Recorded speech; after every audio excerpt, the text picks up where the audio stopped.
सबसे पहले तो वारिस भाई मैं आपसे पूछूंगी, आज चेहरा कुछ उतरा उतरा है, काले कपड़े पहने हुए हैं, क्या हो गया? आज समाजवादी पार्टी के फराज भाई भी काले कपड़े पहनकर आए हैं। भाई साहब, गृह मंत्री ने तो सब समझा दिया कि रिलीजन में, आपके मजहब में कोई दखल नहीं है, मैनेजमेंट ऑफ प्रॉपर्टी में दखल है, और वहां पर कैसे मैनेजमेंट होनी चाहिए उसके लिए एक्सपर्ट रखे जाएंगे। इससे क्या दिक्कत हो सकती है आपको वारिस भाई?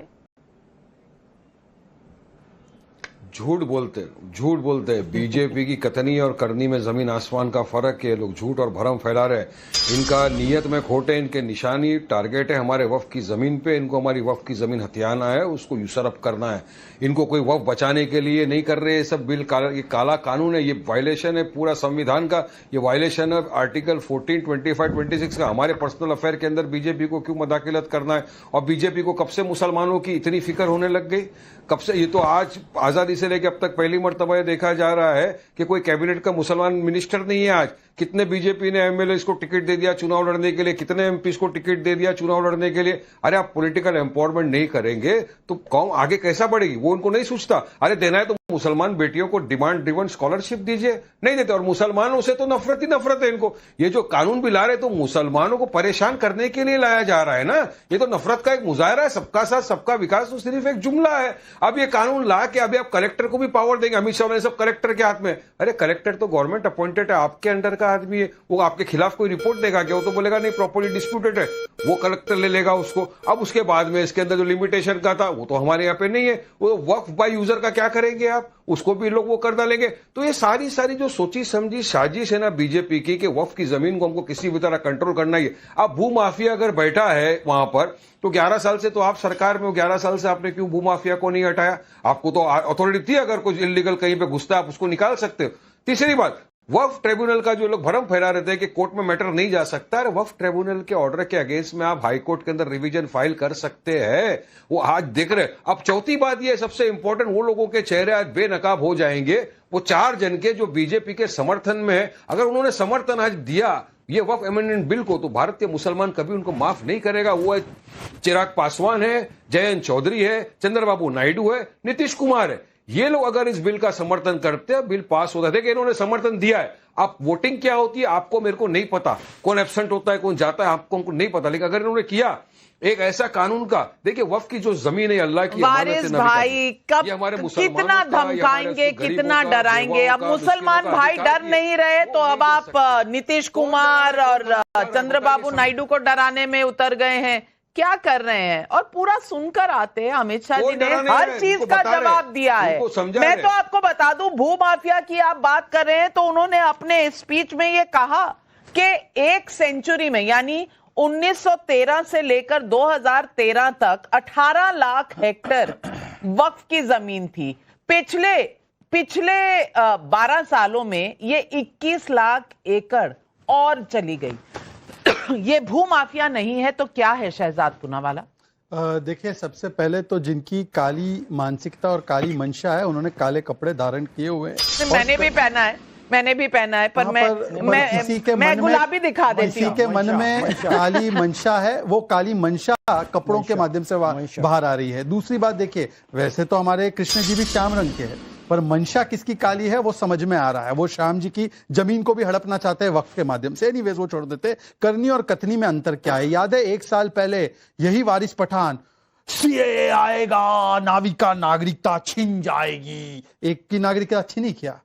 अब करनी और कथनी में किसके अंतर है जरा बता दीजिए। अच्छा, इनका तर्क देखिए, मुस्लिम मिनिस्टर नहीं है तो ये वक्फ बिल ला नहीं सकते। अच्छा जी, AIMIM मजलिस इत्तेहादुल मुस्लिमीन ये दलितों की बात क्यों करती है? ये मजलिस इत्तेहादुल मुस्लिमीन में दलित कहां है? तो कल से आप दलित के बारे में बोलना छोड़ दीजिए, किसी और विषय के बारे में बोलना, केवल मुस्लिम पे फोकस कीजिए। मतलब कि हम जिन्ना के पाकिस्तान में रह रहे हैं क्या? और आगे बढ़ते हैं। देखिए, अब उन्होंने कहा कि कलेक्टर के हाथ में सब कुछ चला जाएगा। अरे मान्यवर, सर्वे ऑफिसर कौन नियुक्त कर रहा था? वक्फ के बोर्ड के चेयरमैन कौन नियुक्त करता है? स्टेट गवर्नमेंट ही तो करती है। वहां पर तो मान लेना है और दूसरी जगह नहीं मानना है। यह अजीबोगरीब स्थिति है। अब उसके बाद उन्होंने कहा कि वक्फ बाय यूजर। अब वारिस पठान एक क्वालिफाइड लॉयर है, बैरिस्टर है, इनके बॉस भी बैरिस्टर है। वक्फ बाय यूजर का कॉन्सेप्ट 95 से पहले वक्फ इन इंडिया में था ही नहीं। Only Muslims could do the Waqf. Waqf by user का कॉन्सेप्ट ही आर्टिफिशियली इंट्रोड्यूस किया गया है। और आखिरी बात इन्होंने कहा कि देखिए ट्राइब्यूनल के विषय में कि ट्राइब्यूनल का कोर्ट में डिसीजन चैलेंज हो सकता था। सेक्शन 6 1995 एक्ट साफ लिखा है कि ट्राइब्यूनल का डिसीजन फाइनल था और रिट पिटीशन से आप जा सकते थे, पर जैसे सिविल मैटर को आप ले जा सकते वो नहीं था अधिकार। तो इसीलिए मैं कह रहा हूं आज 2S का मामला है। गौरव गोगोई ने बोला 3D का है, 3D नहीं है, 2S है। एक है सामाजिक न्याय गरीब पसमानदा मुसलमानों के लिए और एक है संविधान की सुरक्षा की अतिक्रमण वाली मानसिकता को रोका जाए। और दोनों जो एस बोलते हैं अखिलेश यादव और उद्धव सेना के लोग आज दोनों एस पर क्यों चुप हो गए? और उद्धव सेना से तो पूछिए क्या सियासी धर्मांतरण है। बाला साहब ठाकरे बोलते थे कि वक्फ को समाप्त कर दो, आज उनकी पार्टी आकर वक्फ के बचाव में बयान दे रही है।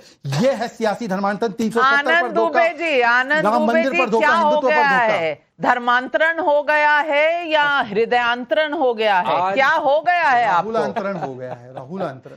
नहीं, नाविका जी, आदरणीय हिंदू हृदय सम्राट बाला साहब ठाकरे जी अगर आज होते तो हैरान होते, आश्चर्यचकित होते कि बताओ ये बीजेपी हिंदुत्व की बात करते करते कब मुसलमानों की बात करने लगी पता ही नहीं चला। सौगाते मोदी कब आ गया पता ही नहीं चला। अरे इनको इतना प्रेम मुसलमानों के लिए है, ये तो आज पता चल रहा है। ये कह रहे हैं कि हम मुसलमानों की जिंदगी बदलना चाहते हैं। निकले थे हिंदुओं की जिंदगी बदलने, वो बदल नहीं पाए, अब मुसलमानों की जिंदगी बदलने आ गए। अब सोचिए कि एक कानून आ रहा है जिसके लिए एक जेपीसी बनी है। जेपीसी में क्या होता है? चर्चा होती है, संवाद होता है, विचार विमर्श होते हैं। हमारी पार्टी ने भी कुछ सुझाव दिए, टीडीपी ने भी कुछ सुझाव दिए और जेडीयू ने भी सुझाव दिए, अन्य दलों ने भी सुझाव दिए। क्या सुझाव दिए यही आज तक नहीं बताया जा रहा है। अरे लाइए ना, बिल की वोटिंग के पहले ये तो बताइए कि भैया शिवसेना उद्धव बाला साहब ठाकरे जी ने ये सुझाव दिए। यहां कोई किसी का व्यक्तिगत शत्रु नहीं है, देश से बड़ा हमारे लिए कोई नहीं है। जिन मुसलमानों के आप रहनुमा बन रहे हैं, कम से कम उनको तो विश्वास में ले लेते। अगर ले लिया उनको, उनकी चिंता आप ना करें आनंद दुबे जी, उनकी चिंता आप कतई ना करें, क्योंकि जेडीयू ने कहा हमारे जो संशोधन है वो ले लिए गए, चंद्रबाबू नायडू ने कहा हमारी जो सुझाव है वो ले लिए गए। आपके सुझाव थे क्या? आप तो बताइए, पता है? अरे वो लोग तो गुलाम हैं, वो लोग तो गुलाम है। अगर सुझाव ले लो तो गुलाम है, सुझाव ना ले लो तो बॉस बनाने की आप कोशिश कर रहे हैं।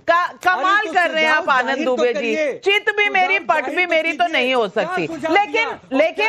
लेकिन आप मुसलमानों के इतने शुभ चिंतक हैं, तो मैं फैज खान भाई से पूछना चाहती हूँ।